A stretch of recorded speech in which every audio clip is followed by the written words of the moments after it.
Lottery എന്ന് പറഞ്ഞാൽ ഇതാണ് ലോട്ടറി. റവയിൽ മുക്കിപ്പൊരിച്ച നെയ്മീനും കക്കറോസ്റ്റും കൂട്ടി ചോറുണ്ടുകൊണ്ടിരുന്ന ഞങ്ങൾ എങ്ങനെ 18,000 രൂപ ദിവസവാടകയുള്ള പ്രൈവറ്റ് സ്വിമ്മിംഗ് പൂളും ജക്കൂസിയുമുള്ള ഈ ലക്ഷറി വില്ലയിൽ എത്തിപ്പെട്ടു. ബീച്ച് ഷാക്കിലിരുന്ന് ബോട്ടിലിൽ കട്ടൻ ചായ കുടിക്കുന്നതിന് മുമ്പ് ഗോവൻ ലോക്കൽസ് എന്തിനാണ് ഞങ്ങളെ ചീത്ത വിളിച്ചത്?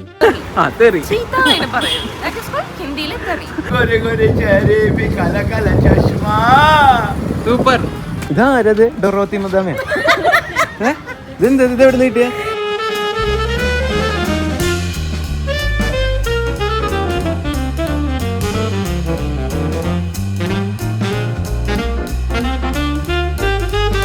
ഇത്രയാണ് ഉദ്ദേശിക്കുന്നുള്ളൂ. ഇവിടെ അതേ പോസ്റ്റ് ഓഫീസിന്റെ ഒരു ATM ഉണ്ട്. നീ എന്ത് കാണിക്കുന്നേ? എന്റെ തലയിൽ വല്ലതും ഉണ്ടോ? പിന്നെന്താ? ഇതെല്ലാം അറിയാൻ വീഡിയോ അവസാനം വരെ കാണട്ടാ.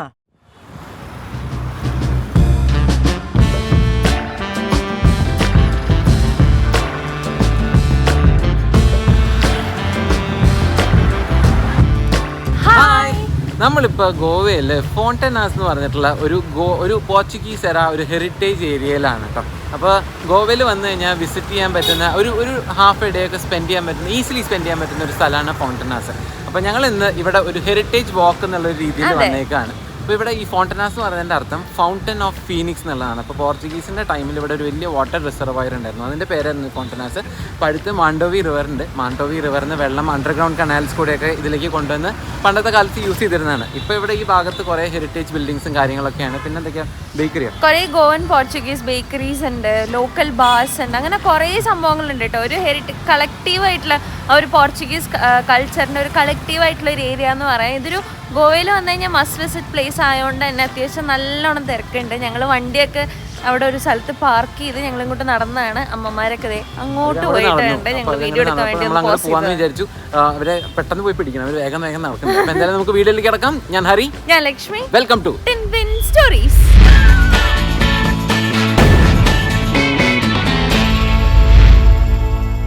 നമ്മുടെ ഇന്നത്തെ ഹെറിറ്റേജ് വാക്ക് ത്രൂവിന്റെ ആദ്യത്തെ point Panaji head post office ആണ് കേട്ടോ.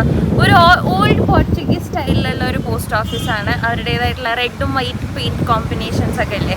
അത് കൂടാതെ വേറൊരു പ്രത്യേകത കൂടിയും ഈ പോസ്റ്റ് ഓഫീസിനുണ്ട്. എന്താന്ന് വെച്ച് കഴിഞ്ഞാൽ നമ്മളിപ്പോൾ ഇവിടുന്ന് അന്റാർട്ടിക്കയിലേക്ക് ഒരു ലെറ്റർ അയക്കാന്ന് വെച്ച് കഴിഞ്ഞാൽ അത് നമ്മൾ ഇന്ത്യയുടെ ഏത് ഭാഗത്തുനിന്ന് അയച്ചാലും അത് ഈ പനാജി പോസ്റ്റ് ഓഫീസ് വഴിയാണ് പോവുക. നമുക്ക് അന്റാർട്ടിക്കയിൽ നിന്ന് ആരെങ്കിലും ലെറ്റർ അയച്ചാലും അത് നമുക്ക് പനാജി പോസ്റ്റ് ഓഫീസ് ത്രൂ ആണ് വരിക. കാരണം എന്താണെന്ന് വെച്ച് കഴിഞ്ഞാൽ ഇന്ത്യൻ ഗവൺമെന്റ് അന്റാർട്ടിക്കയിലത്തെ റിസർച്ച് ബേസ് സെറ്റപ്പ് ചെയ്തിരിക്കുന്നത് ഇന്ത്യൻ ഇൻസ്റ്റിറ്റ്യൂട്ട് ഓഫ് ഓഷ്യനോഗ്രാഫി പനാജിയാണ്. അപ്പോൾ അതുകൊണ്ട് തന്നെ നമുക്ക് എല്ലാ ലെറ്ററും പോയി വരുന്നത് ഈ ഒരു പോസ്റ്റ് ഓഫീസ് ത്രൂ ആയിരിക്കും. നല്ല അടിപൊളി ഭംഗിയുള്ളൊരു പോസ്റ്റ് ഓഫീസാണ്. ഈ പോസ്റ്റ് ഓഫീസിൻ്റെ വേറൊരു ഭാഗം ആ സൈഡിലുണ്ട് കേട്ടോ. അതായത് ഇവിടെയുള്ള പോസ്റ്റ് ഓഫീസിൻ്റെ നേരെ ഓപ്പോസിറ്റ് ഈ ബിൽഡിങ്ങിൻ്റെ ബാക്കിലാണ് നമ്മൾ കാർ പാർക്ക് ചെയ്തേക്കുന്നത് കേട്ടോ. ഇവിടെ 100 രൂപയാണ് കാർ പാർക്കിങ്ങിന്. അപ്പോൾ അതായത് 3 മണിക്കൂർ നേരത്തേക്ക് നമുക്ക് ഒരു സ്പോട്ടിലിടാം. അതാണ് പാർക്കിങ്ങിലെ ആൾ പറഞ്ഞിട്ടോ. ഒരു ചേട്ടൻ വരും, നമുക്ക് സ്ലിപ്പൊക്കെ തരും. അപ്പോൾ 3 മണിക്കൂർ നേരത്തേക്ക് നമുക്ക് വണ്ടി ഇടാം.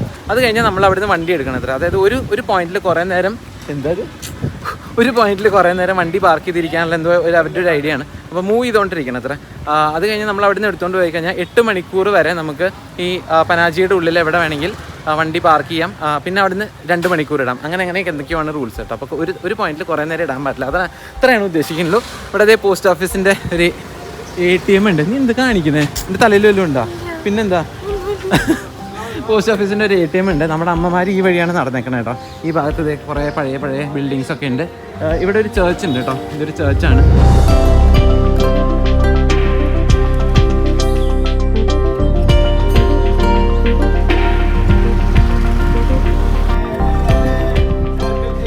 ഇവിടെ ഒരു ചേട്ടൻ പാട്ട് പാടുന്നുണ്ട് കേട്ടോ. रंग तेरा देख के रूप तेरा देख के कुदरत भी हैरान है.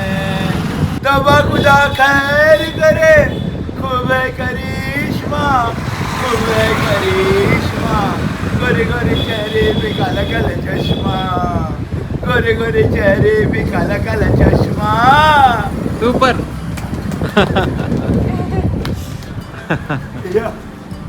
By. Yeah, bye. All the very best. God Thank you. God bless you too. Yeah. ചീത്ത പറഞ്ഞോ? ചീത്ത കേട്ടാ? ഏത് ഭാഷയല്ല? എന്തോ ഭാഷ അറിയാത്ത ഭാഷ. അപ്പൊ അതേ നമ്മുടെ അമ്മമാരെ കളഞ്ഞു കിട്ടിയിട്ടുണ്ട് കേട്ടാ. അപ്പൊ ഇവര് നോക്കി അതെ മാറിക്കാം. ചേട്ടന്മാരൊക്കെ കലിപ്പാണ്. അപ്പോൾ അവർ നേരത്തെ നടന്നിട്ട് അവർ ചീത്ത പറഞ്ഞു അത്ര ആരും എവിടെ നിന്ന് ഫോട്ടോ എടുത്തിട്ടുണ്ട്. അപ്പോൾ ഇങ്ങനെ വീടിൻ്റെയൊക്കെ ഫ്രണ്ടിൽ ഇതുപോലെ നല്ല കളർഫുള്ളായിട്ട് പെയിൻറ്റ് ചെയ്തിട്ടില്ലേ. അപ്പോൾ അവിടെയൊക്കെ നിന്ന് ഫോട്ടോ എടുക്കുമ്പോൾ അവർക്ക് ഇറിറ്റേഷൻ ആയിരിക്കും, അവരുടെ വീടിൻ്റെ ഫ്രണ്ടാണല്ലോ. അപ്പോൾ ഇങ്ങനെ പോർച്ചുഗീസ് ലാംഗ്വേജിൽ ഓരോ വീടിൻ്റെ പേരൊക്കെ എഴുതിയിട്ടുണ്ട് കേട്ടോ. പുറത്ത് ഇങ്ങനെ വെള്ള ടൈലിൽ അല്ലെങ്കിൽ നീല ടൈലിൽ ഇങ്ങനെ ഒരു ബ്ലൂ ഡിസൈൻ അങ്ങനത്തെ ഒരു പഴയ പോലത്തെ കാലിഗ്രാഫിയിലൊക്കെ വെച്ചിട്ട് അമ്മ വലിച്ച് നീക്കുക തന്നെ റോട്ടിൽ നിന്ന് ആൾക്കാർ വരുന്നു എന്നൊക്കെ പറഞ്ഞിട്ട്. അപ്പോൾ ഇങ്ങനെയൊക്കെ നമുക്ക് കുറേ കാഴ്ചകൾ ഇവിടെ കാണാം. കുറേ ടൂറിസ്റ്റ് വേറെ ഉണ്ട്. പിന്നെ ഇതുപോലെ ചെറിയ ചെറിയ ബേക്കറീസ് ഒക്കെ ഉണ്ട് കേട്ടോ. അതും ഈ പറഞ്ഞ പോലെ നല്ല രീതിയിൽ നല്ല അടിപൊളിയായിട്ട് ഡെക്കറേറ്റ് ഒക്കെ ചെയ്ത് നല്ല പെയിൻറ്റും കാര്യങ്ങളൊക്കെ ചെയ്തിട്ടുണ്ട് കേട്ടോ. അപ്പോൾ പണ്ട് പോർച്ചുഗീസുകാരുടെ കാലത്ത് ഈ ഭാഗത്ത് ഒരു റൂൾ എന്തായിരുന്നു എന്ന് വെച്ച് കഴിഞ്ഞാൽ എല്ലാ വീടുകളും എല്ലാ ഷോപ്പുകളും എല്ലാ കൊല്ലവും പെയിൻറ്റ് ചെയ്യണമെന്നായിരുന്നു. അപ്പോൾ ഇന്നും ആ ട്രഡീഷൻ ഇങ്ങനെ കണ്ടിന്യൂ ചെയ്ത് പോകുന്നുണ്ട്. ആൾക്കാർ എല്ലാ വർഷവും വീടുകൾ പെയിൻറ്റ് ചെയ്യും. അപ്പോൾ അതുകൊണ്ട് തന്നെ നല്ല ഭംഗിയായിട്ടാണ് ഇരിക്കുന്നത്. ഇതാണ് ഞാൻ പറഞ്ഞത് ആ വെള്ള ടൈലിൽ ഇങ്ങനെ ഒരു കേഴ്സീവായിട്ടും അല്ലെങ്കിൽ പല രീതിയിൽ പല ഫോണ്ടിൽ ഈ സാധനം കാണുന്നുണ്ട്. ഇപ്പോൾ കാസ ഡെ ഗ്രാസ ആബ്രു എന്തോ സ്ട്രീറ്റിൻ്റെ പേര്, ഇതെന്നാണ് ബിൽഡിങ് പണിഞ്ഞ്, അങ്ങനെ കാര്യങ്ങളൊക്കെ എഴുതിയിട്ടുള്ള ബോർഡുകൾ ഇഷ്ടം പോലെ കാണാം കേട്ടോ. ആ ഒരു പെർട്ടിക്കുലർ സ്ട്രീറ്റിലുണ്ടല്ലോ ഒരു വീടിൻ്റെ മുകളിൽ ഒരു വയസ്സായെന്നാലും പറയാൻ പറ്റില്ല കേട്ടോ, ഒരു 50s അണ്ടറിലായിരിക്കും ഒരു 40-50 വയസ്സുള്ള ഒരു കപ്പിൾ നിന്നിട്ട് താഴെ പോകുന്ന പിള്ളേരെ മുഴുവൻ ഇങ്ങനെ ഫോട്ടോ എടുക്കാൻ നിൽക്കുന്നവരെ മൊത്തം ചീത്ത വിളിച്ചുകൊണ്ട് കേട്ടോ. ഭയങ്കര പൂരത്തൊരു ഇംഗ്ലീഷിൽ താഴെ അവർ ഒരാളെ നിർത്തിയിട്ടുണ്ട് ചീത്ത വിളിക്കാൻ വേണ്ടിയിട്ട്. ഞങ്ങൾ ആ സ്ട്രീറ്റിൽ ഫോട്ടോ എടുത്തില്ല. അത് കഴിഞ്ഞ് ഇപ്പുറത്തേക്ക് കയറി അവിടെ ഒരു ഗ്രീൻ ബിൽഡിംഗ് ഉണ്ടല്ലോ, ആ ഗ്രീൻ ബിൽഡിങ്ങിൻ്റെ അവിടെ വന്നിട്ട് ഫോട്ടോ എടുക്കാൻ വേണ്ടി നിന്നപ്പോൾ ഈ സെക്യൂരിറ്റി വന്നിട്ട് ഫുൾ ചീത്ത എന്ന് പറഞ്ഞാൽ പരതെറി, ഭയങ്കര ചീത്ത. അത് കേട്ട് തെറി എൻ്റെ അമ്മയ്ക്ക് ആകെ സങ്കടമായി, മോനെ ചീത്ത വിളിക്കുന്ന കേട്ടിട്ട്. അമ്മ എന്തൊക്കെയാ പറയണേ എന്നൊക്കെ പറഞ്ഞിട്ട് അമ്മ നിൽക്കണം. ആളവിടെ ഇരുന്നിട്ടുണ്ടല്ലോ ഭയങ്കരമായിട്ട് ചീത്ത പറഞ്ഞോണ്ടിരിക്കുക എല്ലാരും. പ്രീമിയം അതിന്റെ മുന്നിൽ കൂടെ ഇവിടെ എനിക്ക് നിന്റെ വീട് ഇഷ്ടമല്ല പൊട്ട വീട്, പിന്നെ അല്ലാണ്ട് എന്ത് പറയും ചീത്ത പറയണവരെ. ഇതാരത് ഡൊറോത്തി മദാമേ? ഇതെന്താ എവിടെ നിന്ന് കിട്ടിയേ? എനിക്ക് വെയില് വരുമ്പോഴേ ഒരു അമ്മയില്ലേ കാല് മാത്രം.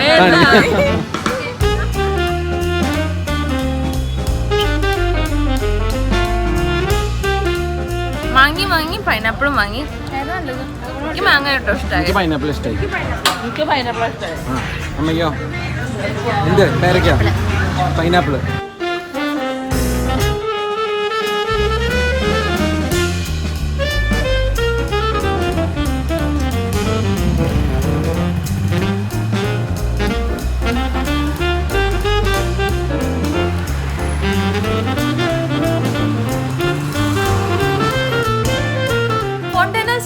One of the main attractions ആയിട്ടുള്ള കഫേ 31 ജനാരിയോ എന്ന് പറഞ്ഞിട്ടുള്ള ഒരു കഫേയിലേക്കാണ് നമ്മൾ അടുത്ത് പോകാൻ പോകുന്നത്. ഈ വഴി ചെന്നെത്തുന്നത് കഫേയിലേക്കാണ്. 1930 തുടങ്ങിയിട്ടുള്ള ഒരു കഫേയാണ്. ആ കഫേയുടെ ഫ്രണ്ട് ഭാഗം കണ്ടാൽ തന്നെ നിങ്ങൾക്ക് മനസ്സിലാവും എക്സ്ട്രീംലി ബ്യൂട്ടിഫുൾ ആണ്, ഭയങ്കര എസ്തെറ്റിക് ആണ്.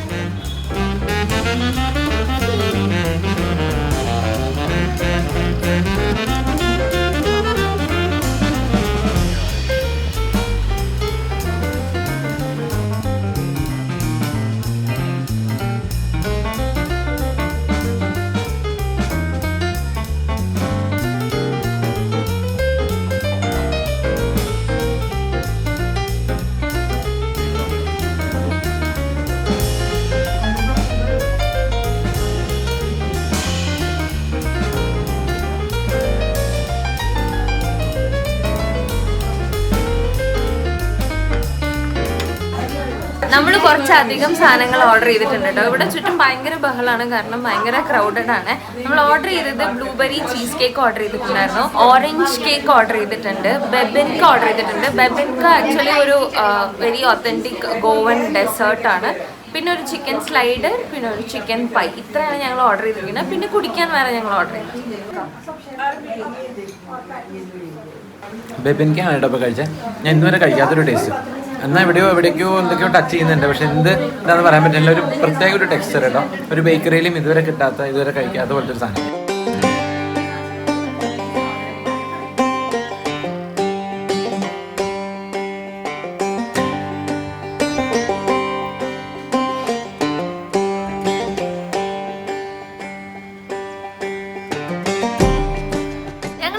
ഫുഡൊക്കെ കഴിച്ചിറങ്ങി കേട്ടോ. ഫുഡ് എന്ന് പറയാൻ പറ്റില്ല, ഒരു ക്വിക്ക് ബൈറ്റ്സ് ആയിരുന്നു എല്ലാം. ഇതിലെടുത്ത് പറയേണ്ടത് അവരുടെ ബേക്കിംഗ് സിസ്റ്റമാണ്. അവർ വുഡ് ഓവനിലാണ് ഇപ്പോഴും എല്ലാ കാര്യങ്ങളും അവർ ബേക്ക് ചെയ്തുണ്ടാക്കുന്നത്.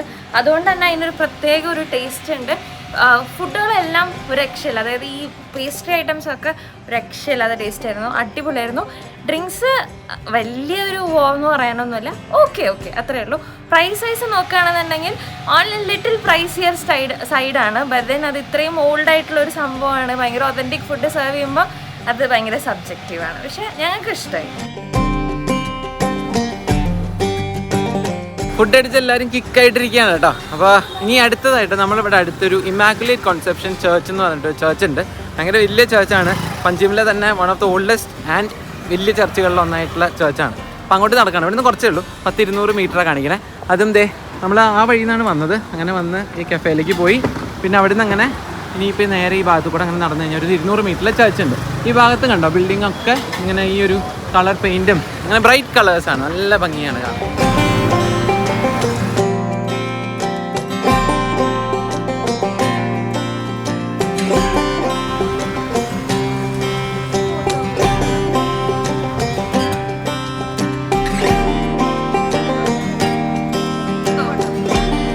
ചർച്ചിൻ്റെ അകത്തേക്ക് കയറാൻ ഒരു രക്ഷയില്ല കേട്ടോ.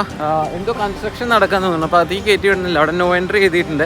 പോരാത്തതിന് ഇവിടുന്ന് അങ്ങോട്ട് ഫോട്ടോഗ്രാഫിയും അല്ല അവിടെ അല്ല. അപ്പോൾ അത് തുറന്നിട്ടുണ്ടെങ്കിൽ തന്നെ നമുക്ക് അധികം കയറാൻ പറ്റില്ല. സതിയമ്മ അവിടെ മെഴുകുതിരിയൊക്കെ കത്തിക്കുന്നുണ്ടായിരുന്നു. അപ്പോൾ ഞങ്ങളിത് പതുക്കെ അവിടെ നിന്ന് ഇറങ്ങി. അവിടെ കുറച്ച് നേരം ഇങ്ങനെ ഇരുന്നു, വെള്ളമൊക്കെ കുടിച്ചിങ്ങനെ ഇരുന്നു. നല്ല മഴക്കാറുണ്ട് കേട്ടോ. അപ്പോൾ ഞങ്ങൾ പതുക്കെ കാറിൻ്റെ ഭാഗത്തേക്ക് നടന്നാലോ എന്ന് വിചാരിക്കുകയാണ്. വേറെയും കുറച്ച് പ്ലാനുകളൊക്കെ ഉണ്ടായിരുന്നു, പക്ഷേ അതേ മഴ വരുന്നുണ്ട്. ചിലപ്പോൾ ഞങ്ങൾ മഴയത്ത് പെട്ടുപോകാൻ ചാൻസ് ഉണ്ട്. അതുകൊണ്ട് ആ പ്ലാൻ ക്യാൻസൽ ചെയ്ത് നേരത്തെ പറഞ്ഞാൽ കാറിൻ്റെ ഭാഗത്തേക്ക് പോകാമെന്ന് വിചാരിക്കുകയാണ്. നടന്ന് കാർ എത്താറായപ്പോഴേക്കും മഴ അത്യാവശ്യം ചാറി തുടങ്ങി, കൂടെ നല്ല കാറ്റും. എന്നാൽ പിന്നെ തിരിച്ച് സൗത്ത് ഗോവയിൽ പോയിട്ട് ബീച്ചിൽ എവിടെയെങ്കിലും പോയിരിക്കാമെന്നൊരു പ്ലാനും ഇട്ട് വണ്ടി എടുത്തിറങ്ങി. കോൾവ ബീച്ചിലെത്തി തോടും ക്രോസ് ചെയ്ത് ഒരു ഷാക്കിൽ കയറിയിരുന്നു. ലൈറ്റായിട്ട് ഫുഡ് ഓർഡർ ചെയ്ത് കടൽക്കാറ്റും കൊണ്ടിരിക്കുമ്പോൾ ഒരു പെൺകുട്ടി ഹെയർ ബ്രെയ്ഡ് ചെയ്യണമെന്നും ചോദിച്ചു വന്നു. കയ്യിലെ പ്ലാസ്റ്റിക് കുറയിലുള്ള പല നിറത്തിലുള്ള നൂലുകൾ ഉപയോഗിച്ച് മുടി പിന്നുക. 2 നിറത്തിലുള്ള നൂലുകൾ ഉപയോഗിച്ച് പിന്നാൻ 80ഉം 3 നിറത്തിൽ പിന്നാൻ 100 രൂപയുമാണ്. നൂലുകളുടെ എണ്ണത്തിനാണ് കാശ്. കൂടെ കയ്യിലിടുന്ന ബാൻഡും മാലയും എല്ലാം അവർ വിൽക്കുന്നുണ്ട്. ഇതെല്ലാം നമ്മ അമ്മമാർക്ക് പുതുസ്. ജസ്റ്റ് നോക്കി വേണ്ടെന്ന് പറയുന്നു വിചാരിച്ച് എനിക്ക് തെറ്റി. 3 പേർക്കും മൾട്ടി കളർ ഹെയർ ബ്രെയ്ഡിങ് ചെയ്യണം. കെട്ടിക്കഴിഞ്ഞാൽ 2-3 ദിവസത്തേക്ക് അഴിക്കാൻ പറ്റില്ല, കുളിക്കാൻ ബുദ്ധിമുട്ടാവും എന്നൊക്കെ പറഞ്ഞ് പിന്തിരിപ്പിക്കാൻ നോക്കിയെങ്കിലും യാതൊരു കൂസലും ഇല്ല. 3 പേരും കളർ സെലക്ട് ചെയ്ത് കൊടുത്തതും വന്ന പെൺകുട്ടി പണി തുടങ്ങി. ആ നേരത്ത് ഓർഡർ ചെയ്ത് ചില്ലി ചിക്കനും ബോട്ടിൽഡ് കട്ടൻ ചായയും വന്നു. അത് കഴിച്ച് ഈ കലാപരിപാടികളും നോക്കി പുറത്തുള്ള മഴയും ആസ്വദിച്ച് അങ്ങനെ ഇരുന്നു. എല്ലാവരും ഹാപ്പിയാണ്. ബ്രീഡിംഗ് എല്ലാം കഴിഞ്ഞ് മഴ മാറിയപ്പോൾ മാർക്കറ്റിലേക്ക് പതുക്കെ നടന്നു. കടകളെല്ലാം കയറി ഇറങ്ങി മാലയും ഡ്രസ്സും സുവനിയേഴ്സും കശുവണ്ടിയും ഒക്കെ വാങ്ങി കോൾവേയിലെ ലോക്കൽസിന്റെ ഇടയിൽ ഏറ്റവും ഫേവറേറ്റ് ആയ മൂച്ചോ ഗോവ എന്ന പേരുള്ള കൊച്ചു ഫാസ്റ്റ് ഫുഡ് സ്പോട്ടിലേക്ക് നടന്നു. Burger, chicken wings, lollipop, Goan special ഐറ്റമായ ചിക്കൻ കാഫ്രിയാൽ റാപ്പ്, അങ്ങനെ വളരെ ലിമിറ്റഡ് ഐറ്റംസ് മാത്രം വീടിന്റെ ചുമരിനോട് ചേർത്ത് കയറ്റി കെട്ടിയിരിക്കുന്ന ഒരു അടുക്കളയിൽ ഒരു ഫാമിലി ഉണ്ടാക്കി വിൽക്കുന്നു. ചൂടപ്പം പോലെയാണ് സാധനങ്ങൾ വിറ്റുപോകുന്നത്. പുറത്ത് തിരക്കില്ലെങ്കിലും വാട്സപ്പിലും മറ്റും നേരത്തെ ഓർഡർ ചെയ്ത് വന്ന് വാങ്ങിക്കൊണ്ടു പോകുന്നവരാണ് കൂടുതൽ. 2 ട്വിസ്റ്റഡ് റെഷഡോ ബർഗേഴ്സും 2 കാഫ്രിയാൽ റാപ്പും 1 പ്ലേറ്റ് ലോലിപോപ്പും വാങ്ങി നേരെ റൂമിലേക്ക് നടന്ന് എല്ലാവരും കൂടി ഒരുമിച്ചിരുന്നാണ് കഴിച്ചത്. കുടുംബത്തിലെ എല്ലാവരും ഒരുമിച്ച് വട്ടത്തിലിരുന്ന് കഴിക്കുന്നതിലും വലിയൊരു ഫാമിലി ബോണ്ടിങ് ആക്ടിവിറ്റി വേറെ ഇല്ലയെന്ന് എനിക്ക് എപ്പോഴും തോന്നാറുണ്ട്. നാളെ രാവിലെ എണീറ്റ് ബീച്ചിൽ നടക്കാൻ പോകണം, മഡ്ഗൗൺ പോകണം എന്നൊക്കെ പ്ലാൻ ഇട്ടാണ് എല്ലാവരും കിടന്നത്. പക്ഷെ പ്രകൃതിക്ക് വേറെ പ്ലാൻസ് ആയിരുന്നു. 6 മണിക്ക് എഴുന്നേറ്റപ്പം മുതൽ നല്ല കിഡിലൻ മഴ, ഒരു സെക്കൻഡ് തോരാതെ. പ്ലാനുകളെല്ലാം തകിടം പറഞ്ഞു. 11 മണിക്ക് ചെക്കൗട്ട് ടൈം ആയപ്പോൾ ബാഗും പെട്ടിയും എല്ലാം കാറിൽ കയറ്റി നോർത്ത് ഗോവയ്ക്ക് വീണ്ടും വണ്ടി വിട്ടു. കാര്യം മഴ പ്ലാൻ പൊളിച്ചാലും മഴയത്ത് ഗോവയുടെ ഭംഗി ഒന്ന് വേറെ തന്നെയാണ്. വയലുകളും പഴയ പോർച്ചുഗീസ് വീടുകളും താണ്ടി നോർത്ത് ഗോവ എത്താറായപ്പോഴേക്കും ഉച്ചഭക്ഷണത്തിന് സമയമായി. രാവിലെ ഒന്നും കഴിക്കാത്തതുകൊണ്ട് എല്ലാവർക്കും നല്ല വിശപ്പുണ്ട്. വേഗം ഗോവയിൽ സെറ്റിൽ ചെയ്ത ലക്ഷ്മിയുടെ ഒരു ഫ്രണ്ടിനെ വിളിച്ച് നല്ല ഗോവൻ ഫിഷ് താലി കിട്ടുന്ന സ്ഥലം തിരക്കി. ഒത്തന്റിക് ഗോവൻ ഫിഷ് താലിയാണോ വേണ്ടേ? എങ്കിൽ പനാജിയിലുള്ള കുടുംബ റെസ്റ്റോറന്റിലേക്ക് വിട്ടോളാൻ പറഞ്ഞു. ഒന്നും നോക്കിയില്ല, മഴയത്ത് വണ്ടി നേരെ കുടുംബിലേക്ക് വിട്ടു. റെസ്റ്റോറന്റിൽ നിന്നും കടം വാങ്ങിയ കുടയിൽ ഓരോരുത്തരെ ലക്ഷ്മി പാർക്കിങ്ങിൽ നിന്ന് റെസ്റ്റോറന്റിൽ എത്തിച്ചു. 7-8 ടേബിളുകൾ മാത്രമുള്ളൊരു ചെറിയ സ്പേസ്. വന്നിരിക്കുന്നതിൽ കൂടുതൽ ലോക്കൽസും ഗോവൻ കോളേജ് ഓഫ് ആർക്കിടെക്ചറിലെ കുട്ടികളുമാണ്. സതിയമ്മയും അമ്മയും ലക്ഷ്മിയും ഫിഷ് താലിയും, ചെറിയമ്മ ചിക്കൻ താലിയും, ഞാനൊരു വെറൈറ്റിക്ക് ഒരു ഗോവൻ സ്പെഷ്യൽ താലിയും പറഞ്ഞു. താലികൾ മേശപ്പുറത്ത് വന്നതും നാഷണൽ ആന്തം കേട്ട പോലെ എല്ലാവരും ചാടി എന്നിട്ട് ഫോട്ടോ എടുക്കാൻ തുടങ്ങി. വാട്സപ്പ് സ്റ്റാറ്റസും ഫേസ്ബുക്ക് സ്റ്റോറിയുമാണ് ലക്ഷ്യം. ആവി പറക്കുന്ന ചൂട് ചോറ്, ഒരു റൊട്ടി, ചെമ്മീൻ കട്ട്ലറ്റ്, റവയിൽ മുക്കിപ്പൊരിച്ച നെയ്മീനും കൊഞ്ചും, കക്ക റോസ്റ്റ്, കൊഞ്ചുകറി, ചിക്കൻ കാഫ്രിയൽ, ഉണക്ക ചെമ്മീൻ തോരൻ, തേങ്ങാപ്പാൽ ചേർത്ത ഗോവൻ ഫിഷ് കറി, കാബേജ് തോരൻ, സാലഡും സോൽകടിയും, മധുരത്തിന് കേസരിയും. ഞാൻ ഈ അടുത്തൊന്നും ഇത്രയും ആസ്വദിച്ച് ഫുഡ് കഴിച്ചിട്ടില്ല. എന്തൊരു ടേസ്റ്റാ! ഓരോന്നും ഒന്നൊന്നിനും മെച്ചം. നെയ്മീൻ വറുത്തതും കക്ക റോസ്റ്റും ഫിഷ് കറിയും വേറെ ലെവൽ. ഫിഷ് താലിക്ക് 300 രൂപയും ചിക്കൻ താലിക്ക് 250, ഗോവൻ സ്പെഷ്യൽ താലിക്ക് 480 രൂപയുമാണ്. വയറും മനസ്സും നിറഞ്ഞ് പുറത്തിറങ്ങിയപ്പോഴേക്കും മഴ തോർന്നിരുന്നു. ഇന്ന് ഗോവയിലെ അവസാന രാത്രി എല്ലാവരും ഒരുമിച്ച് താമസിക്കാൻ ഒരു 3 BHK അപ്പാർട്ട്മെന്റ് Airbnb ആപ്പ് വഴി കാൻഡലുമിൽ ബുക്ക് ചെയ്തിരുന്നു. മാണ്ടോവി നദിയും ഗോവയുടെ പഴമ തുളുമ്പുന്ന ഇടവഴികളും കടന്ന് നേരെ കാൻഡലുമിലേക്ക്.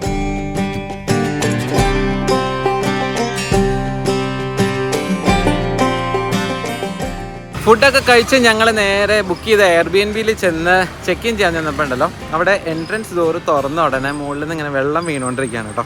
അപ്പോൾ അത്യാവശ്യം നല്ലൊരു അപ്പാർട്ട്മെൻറ്റാണ് ഞങ്ങൾ ബുക്ക് ചെയ്തിരുന്നത്. അവസാനത്തെ ഒരു ദിവസം നല്ലൊരു സ്ഥലത്ത് നിൽക്കാമെന്ന് വിചാരിച്ചു കേട്ടോ. ഗോവയിൽ തന്നെ അറൗണ്ട് ഒരു 9,000 ഉണ്ടായിരുന്നു 5 പേർക്ക് കൂടിയിട്ട് 3 ബെഡ്റൂം ആയിട്ടുള്ള ഒരു അപ്പാർട്ട്മെൻറ്റ് പോലെ അങ്ങനെ ഒരു സ്ഥലമാണ് ബുക്ക് ചെയ്തിരുന്നത്. അപ്പോൾ അത്രയും പൈസ നമ്മൾ കൊടുത്തിട്ട് നമ്മൾ കയറി ചെല്ലുമ്പോൾ തന്നെ വെള്ളം ഇങ്ങനെ ഡ്രിപ്പ് ചെയ്തുകൊണ്ടിരിക്കുകയാണ് കേട്ടോ. അപ്പോൾ അവരുടെ ഒരു പ്രോപ്പർട്ടി ഒരു മാനേജറൊക്കെ ഉണ്ടായിരുന്നു. അപ്പോൾ ആ പെൺകുട്ടി വന്നിട്ട് ഞങ്ങളുടെ അടുത്ത് പറഞ്ഞു, ഇങ്ങനൊരു സംഭവം ഉണ്ട്, നിങ്ങൾ നോക്കൂ, അല്ലെങ്കിൽ നിങ്ങൾക്ക് ഞങ്ങൾ സെയിം ബിൽഡിങ്ങിൽ തന്നെ വേറെ 2 അപ്പാർട്ട്മെൻ്റ് ആയിട്ട് തരാമെന്ന് പറഞ്ഞു കേട്ടോ. ഞങ്ങൾക്ക് ഒരുമിച്ച് താമസിക്കണം എന്ന് ആഗ്രഹം. പിന്നെ അത്ര നല്ല ബിൽഡിംഗ് വരുന്നില്ല. അപ്പോൾ നമ്മൾ പൈസയും കൊടുത്തിട്ട് അങ്ങനെ ഒരു സ്ഥലത്ത് വേണ്ടല്ലോ എന്ന് പറഞ്ഞ് ഞങ്ങൾ പിന്നെയും പറഞ്ഞു ശരിയാവില്ല, റീഫണ്ട് ചെയ്താൽ മതി, ഞങ്ങൾ വേറെ സ്ഥലത്തേക്ക് പോക്കോളാം എന്ന് പറയുമ്പോൾ അവരുടെ ഓണർ വിളിച്ചു. എന്നിട്ട് പറഞ്ഞു നിങ്ങൾക്ക് ഞാൻ വേറൊരു വില്ല തരാമെന്ന് പറഞ്ഞിട്ട് ലോട്ടറി എന്നൊക്കെ പറഞ്ഞുണ്ടല്ലോ, അൾട്രാ ലോട്ടറി, ഒരു അടിപൊളി സ്ഥലത്തേക്കാണ് ഞങ്ങളെ കൊണ്ടുപോയത്. അവിടുന്ന് 2 കിലോമീറ്റർ മാറിയിട്ടാണ്. മറ്റേത് ബീച്ചിൻ്റെ അടുത്തൊക്കെ ആയിരുന്നു. അപ്പോൾ അവിടെ പോയി അവരവിടെ ഇറക്കിയിട്ട് ഞാനൊന്ന് പഞ്ചർ ഒട്ടിക്കാൻ വേണ്ടി ഇറങ്ങിയതാണ് കേട്ടോ. കഴിഞ്ഞ വീഡിയോ കണ്ടപ്പോൾ നിങ്ങൾക്ക് മനസ്സിലായിട്ടുണ്ടാവും ടയർ പഞ്ചറായിട്ടുണ്ടായിരുന്നു. അപ്പോൾ 2 മെയിൻ പഞ്ചറുണ്ട് കേട്ടോ. അപ്പോൾ അതുകൊണ്ട് പഞ്ചർ ഒട്ടിച്ചുകൊണ്ടിരിക്കുകയാണ്. നല്ല വലിയ ഹോളാണ്, സൈഡിലാണ് പൊട്ടിയേക്കണത് കേട്ടോ.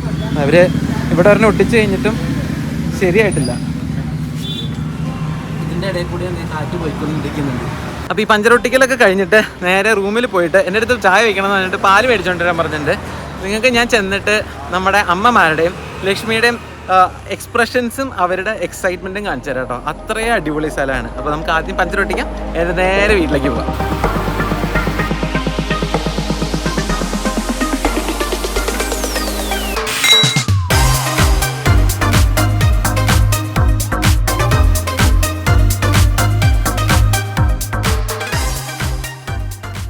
അപ്പോൾ ഇതാണ് കേട്ടോ ഞാൻ പറഞ്ഞ വീട് കേട്ടോ. അപ്പോൾ സാപ്പിയം ഹിൽസ് എന്ന് പറഞ്ഞിട്ട് ഒരു സ്ഥലമാണ്. ശരിക്കും ഒരു കുന്നിൻ്റെ മുകളിലാണ് കേട്ടോ. അപ്പോൾ അതിൻ്റെ മുകളിലൊരു വില്ലയാണ്. ശരിക്കുമല്ലോ മൈൻഡ് ബ്ലോയിങ് ആയിരുന്നു. ഞങ്ങൾക്ക് ഇതിനകത്തേക്ക് കയറിയപ്പോൾ ഭയങ്കര, അതായത് ഞങ്ങളെപ്പോലത്തെ ആൾക്കാർക്ക് കേട്ടോ, ഒരു മിഡിൽ ക്ലാസ്സിൽപ്പെട്ട ആൾക്ക് ഇതിൻ്റെ അകത്ത് വരുമ്പോഴല്ലോ ഭയങ്കര സംഭവമായിട്ട് തോന്നിട്ടോ. അതാണ് ഞാൻ ഉദ്ദേശിച്ചത്. അപ്പോൾ ദേ ഇതാണ് നമ്മുടെ, നോക്കി എൻ്റെ ബാഗ് മാത്രം അവിടെ വെച്ചിട്ട് ബാക്കി എല്ലാവരുടെയും ബാഗ് എടുത്ത് വെച്ച് നോക്കി. ഇതാണ് വീട് കേട്ടോ. ഭയങ്കര കിഡിലൻ വീടാണ്. ഇതിൻ്റെ ഒരു ബെഡ്റൂം ഉണ്ട് ഇവിടെ. കിഡിലൻ ബെഡ്റൂമാണ്. കിഡിലൻ എന്ന് പറഞ്ഞാൽ അൾട്രാ കിഡിലൻ ബെഡ്റൂമാണ്. ഇതിൻ്റെ ബാത്റൂമും അടിപൊളിയാണ്. അതിങ്ങനെ ഓപ്പൺ ആയിട്ടുള്ളൊരു ബാത്റൂമാണ് കേട്ടോ. അപ്പോൾ ആ സൈഡിലൊരു പൂളുണ്ട്. അപ്പോൾ ഇവിടെ ഒരു ബാത്ത് ടബ്. ഇത് എൻ്റെ ഭാര്യ അവിടെ നീന്തി കളിക്കുന്നു പൂളിൽ. അപ്പോൾ ഓപ്പൺ ആയിട്ടുള്ളൊരു സംഭവമാണ്. ഇതിൻ്റെ ഇൻറ്റീരിയറൊക്കെ ഉണ്ടോ ഭയങ്കര രസമായിട്ടാണ് ചെയ്യണത്. ഭയങ്കര രസമായിട്ടാണ് ചെയ്തേക്കണേ. അപ്പോൾ ഇവിടെ 2 പേർക്ക് കിടക്കാവുന്ന ഒരു ബെഡാണ്. ഇവിടെ ശരിക്കും 3 പേർക്ക് കിടക്കാം. 3 പേർക്ക് കിടക്കാൻ പറ്റിയ ബെഡാണ്. ഒരെണ്ണം കൂടി ഇവിടെ സൈഡിൽ ഇട്ടിട്ടുണ്ടെന്ന് മാത്രം. പിന്നെ ഇവിടുന്ന് ഒരു ചെറിയൊരു ബാൽക്കണി സെറ്റപ്പ് ഉണ്ട്. നല്ല കൊതുണ്ട് കേട്ടോ. അതുകൊണ്ട് നമുക്കിത് അടച്ചിടാം, അല്ലെങ്കിൽ എൻ്റെ അകത്തേക്ക് മൊത്തം കൊതു കയറും. അപ്പോൾ ഇവിടെ ഒരു വരാന്തയുണ്ട്. അപ്പോൾ ഒരു പോർച്ചുഗീസ് സ്റ്റൈൽ ഓഫ് ആർക്കിടെക്ചർ ഉണ്ടല്ലോ. അപ്പോൾ നമ്മൾ ഗോവയിലൊക്കെ വരുമ്പോൾ കാണുന്ന പോലത്തെ ഒരു ആർക്കിടെക്ചർ. അപ്പോൾ എല്ലാത്തിനും ഇതുപോലെ ഒരു വരാന്ത പോലെ ഉണ്ടാവും കേട്ടോ. നമുക്ക് ഈ ഭാഗത്ത് കൂടെ പോകാം. ഇത് കൂടെ പോയി കഴിഞ്ഞാൽ ബാക്കിൽ ഒരു കോട്ടിയാട് പോലെ ഒരു സ്ഥലമുണ്ട്. അകത്തേക്കൊക്കെ ഞാൻ കാണിച്ചു തരാം. അപ്പോൾ ഇവിടെ ഒരു ചെറിയൊരു കോട്ടിയാട് പോലൊരു സംഭവമുണ്ട്. ഇവിടെ ഒരു പൂളുണ്ട്, ഒരു ഡൈനിങ് ഏരിയ ഉണ്ട്, അകത്ത് വേറെ ഉണ്ട്. നോക്കിയേ, എല്ലാം ഇറങ്ങിയില്ലേ ഞാൻ പറഞ്ഞതിന് മുമ്പ്? നോക്കി അമ്മയും മോളും കൂടി കിടന്ന് നീന്തണേ. കേറിയാ? അതല്ല, അവർ 2 പേരും ഇറങ്ങിയാ? ചെറിയമ്മ അമ്മ ഇറങ്ങിയാ? ഓക്കെ. അപ്പോൾ അതെ, നല്ല കിടിലൻ പൂള്, ഇവിടെ ഇരിക്കാനുള്ള സൗകര്യം, ഇവിടെ ഒരു ഷവറ്, വലിയ മതില്, നല്ല പ്രൈവസി ആട്ടോ. നല്ല കിടിലൻ സ്ഥലമാണ്. ഞങ്ങൾ ഒട്ടും പ്രതീക്ഷിച്ചില്ല. അപ്പോൾ നമുക്ക് അകത്തേക്കും കൂടി ഒന്ന് കയറി നോക്കാം കേട്ടോ. എൻ്റെ വേറൊരു ഭാഗം കൂടി ഉണ്ട്. ഇത് ഇവിടെ നിന്ന് ലോക്ക് ചെയ്തേക്കാന്ന് തോന്നുന്നു. ഇല്ല. അപ്പോൾ ഈ ഭാഗത്ത് ഒരു എന്താ പറയുക, ഒരു ചില്ലിങ് ഒരു ഏരിയ ഉണ്ട്. പിന്നെ കിച്ചണും ഉണ്ട് കേട്ടോ. അപ്പോൾ മേടിച്ചുകൊണ്ട് വന്ന പാല് എടുത്തത് രണ്ടുപേരും പൊട്ടിച്ച് ചായ ഉണ്ടാക്കുന്നു. ചെറിയമ്മ അമ്മയും കൂടിയിട്ട്. സെറ്റല്ലേ? ഇങ്ങനെ ഒരു സ്ഥലം കിട്ടുന്ന പ്രതീക്ഷ ഇല്ലല്ലോ? അടിപൊളിയല്ലേ? അപ്പൊ എന്തായാലും അവിടെ ഒരു സ്ഥലത്ത് ലീക്ക് വന്നുകൊണ്ട് എല്ലാവർക്കും തോന്നുന്നുണ്ടാവും അത്രയും നല്ല രസമായിട്ടാണ് ചെയ്തേക്കണം. ഇന്റീരിയർ ഈ ഷാൻഡിലിയർ ഒക്കെ ഉണ്ടോ, അതെല്ലാം നല്ല രസമായിരുന്നു. TV ഉണ്ട്, ഫർണിഷിങ് എല്ലാം നല്ല രസമായിട്ട് ചെയ്തിട്ടുണ്ട്. ഇവിടെ കുറെ പെയിന്റിങ്സ് ഒക്കെ തൂക്കിയിട്ടേക്കണുണ്ടോ. ഇതൊക്കെ അങ്ങനെ എല്ലാത്തിനും ഒരു ഒരു ഒരു റോയൽ ടച്ച് കൊടുത്തിട്ടുണ്ട്. ഇപ്പം ഇത്തിരി ഇരുട്ടായി, ഞാൻ വന്നപ്പോഴത്തേക്കും ഇത്തിരി ലേറ്റ് ആയി. അപ്പോൾ അതിൻ്റെയാണ് ഒരു മങ്ങൽ. അല്ലെങ്കിൽ ഞങ്ങൾ വന്നപ്പോൾ നല്ല നല്ല വെളിച്ചത്തിൽ നല്ല രസമുണ്ടായിരുന്നു. ഇതൊക്കെ ഉണ്ടോ? ഹായ്, ഈ ഷാൻഡിലിയർ നോക്കിയേ, നല്ല അടിപൊളിയല്ലേ? അപ്പോൾ ഞങ്ങൾ കുറച്ച് നേരം ഇവിടെ മറക്കട്ടെ.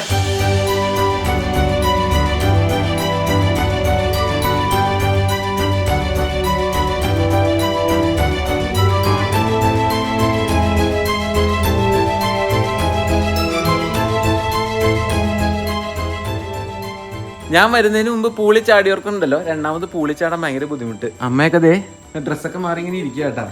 എങ്ങനെയുണ്ട്? ഞാൻ ഈ വില്ലയിൽ വന്നിട്ട് നല്ല സന്തോഷമായിട്ട് കുറേ നേരം ഞങ്ങൾ എല്ലാവരും കൂടെ പൂളിൽ കളിച്ചു. പൂളിൽ ഇങ്ങനെ നമുക്കങ്ങനെ വീട്ടിലോ അല്ലെങ്കിൽ നമ്മുടെ നാട്ടിലോ ഒന്നും പൂളിൽ ഇറങ്ങാനുള്ള ഒരു സാഹചര്യം ഉണ്ടായിട്ടില്ല. അപ്പം എന്തായാലും ഇത് നന്നായിട്ട് മുതലാക്കി ഞങ്ങൾ.